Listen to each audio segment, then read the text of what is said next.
एक जमाने की बात है। आर्यवार्त नाम के प्राचीन राज्य में एक समझदार और न्यायप्रिय राजा रहते थे, जिनका नाम था राजा विक्रमादित्य।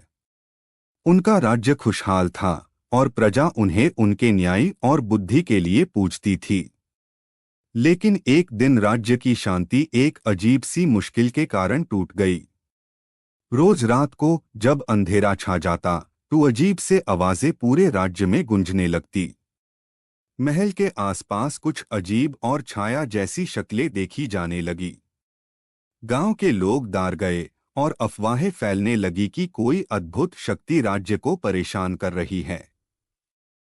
राजा विक्रमादित्य ने इस रहस्य को सुलझाने का फैसला किया।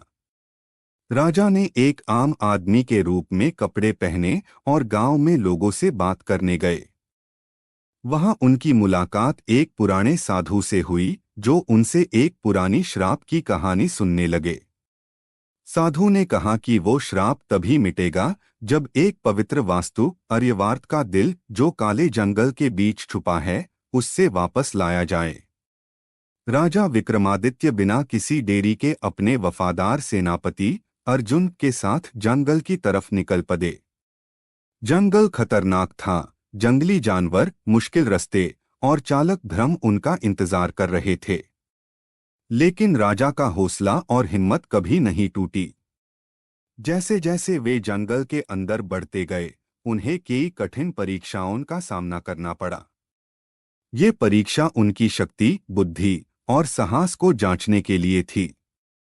हर परीक्षा के साथ वो आर्यवार्त के दिल के करीब पहुंचते गए और उन्होंने भरोसा, त्याग और विनम्रता के महत्व को समझा। एक रात पुराने पेड़ों के नीचे आराम करते हुए राजा को एक जीवंत सपना आया। उस सपने में एक दिव्या प्राणी उनसे बोली, केवल एक पवित्र और निष्कपट दिल ही आर्यवार्त के दिल की असली शक्ति को जागा सकता है। ये सपना देखकर राजा विक्रमादित्य और भी जज्बा के साथ अपनी यात्रा पर चल दिए। बहुत मुश्किलें झेलने के बाद वो आखिरकार उस पवित्र जगह पहुंच गए जहां आर्यवार्त का दिल छुपा था। लेकिन उस वास्तु को हासिल करने के लिए उन्हें अंतिम परीक्षा का सामना करना था, त्याग की परीक्षा। दिव्या प्राणी सामने आए और बोले, श्राप को मिटाने के लिए तुम्हें अपनी कोई प्यारी चीज त्यागनी होगी। तुम क्या बलिदान करोगे? राजा विक्रमादित्य बिना सोचे समझे अपना मुकुट त्यागने को तैयार हो गए, जो उनके सिंहासन और शक्ति का प्रतीक था।